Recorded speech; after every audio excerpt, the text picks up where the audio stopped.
Hey guys, how you doing? My name's Adam, you're watching Teen Droid TV, and today I've got our first look at a leaked beta Android 4.2.1 ROM for the Galaxy S3. Let's take a look.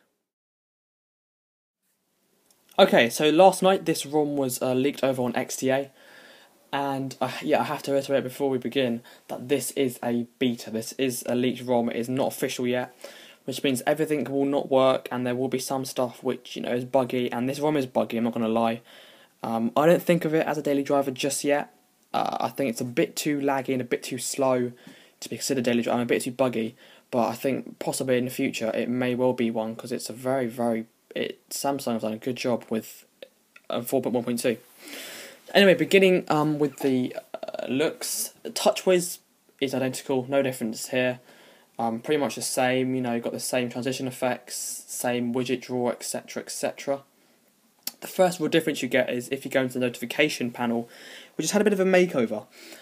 Firstly, the background is no longer the black background, but is now a dark blue kind of navy background, with this border at the bottom also being black still. Next, the toggles at the top, the 4 toggles are no longer... you cannot scroll along them, so you can't scroll along them, and that is because at the top here they've added in all the toggles, which is, they've added in the quick toggles feature, which is in stock Android 4.2.1 and 2.2, and this, basically clicking it, brings up all the toggles, allowing you to toggle everything. It may not be as nice as stock Android quick toggles, but it is as functional, and I would say more functional, because you can add in more stuff and you can also do them nice and quickly, like that, and it's really nice and handy. So well done for Samsung there for implementing them in a nice, good way. Going into settings, there are a few more features. Firstly, we'll start with display. There's now Daydream, which, if you don't know what Daydream is basically a screensaver. It's just a fancy screensaver. And you can choose from one of these options here. I've gone for Beam Flinger, which is quite cool, which basically does this. And all it really does is when your phone is either docked or charging, it will bring up the screensaver, and that is it. I mean, it's quite a fancy it's quite a fancy feature, but it's pretty, and it gives Android a bit of spice, a bit of luxury into Android. So that's nice. They've implemented that. Going down a little bit more, there are now voice commands. These are good.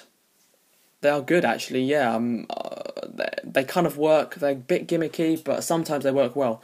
Voice commands or voice control are basically just commands which you can say yourself, and the phone will do tasks for you.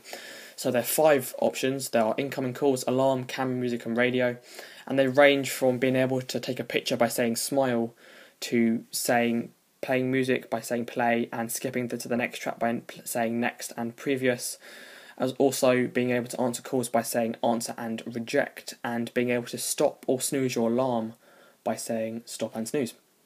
I'll give a quick demo of this with the camera, and it's actually really good. So if I go into the camera, and if I just say smile, okay, that didn't work. Okay. Cheese, takes a picture. If I go say smile, takes a picture. If I go capture, takes a picture. Shoot, takes a picture. So it's pretty good. Cheese. There you go. So it does work. Sometimes it works better than other times. I'm quite away from my phone, so that's probably why, but if you're quite up close and taking a picture, yeah, I can understand why this might be useful. The final little feature which has been implemented is lock screen widgets. So if I just lock the phone, the lock screen looks like this now, the stock lock screen. So the ripple effect is still there, and you can of course disable it and enable it.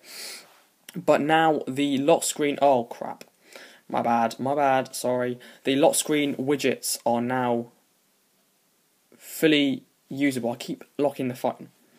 The lock screen widgets are now fully usable. So I can drag this down, I can scroll along and look at more widgets and add more widgets, like so. And I can also access the camera by scrolling across like so. It is a bit laggy and a bit buggy at the moment. Not everything works. I tried Dash Clock. It's not very good. It doesn't really work. It keeps force closing, which is a bit annoying. But yeah, apart from that, this is a nice feature. The one thing which is a bit annoying is the fact that they've got rid of the shortcuts at the bottom for the Ripple lock screen, which is a bit annoying because I really liked having shortcuts, allowing you to quick access stuff, and the way they've got rid of that is a bit annoying. They may implement that again, I don't really know, we'll just have to wait and see. So yeah, that's pretty much it. That is all so far. As you can see, it is a bit laggy and it's a bit buggy and it doesn't always, work, and it can freeze a little bit. So I do not think of it as a daily driver just yet, but Samsung have done a good job with what they have so far, and I'm glad that they're supporting their devices continuously, which is a nice thing to see. Thank you for watching. Please like and subscribe, and I will see you all in the next video. Thank you.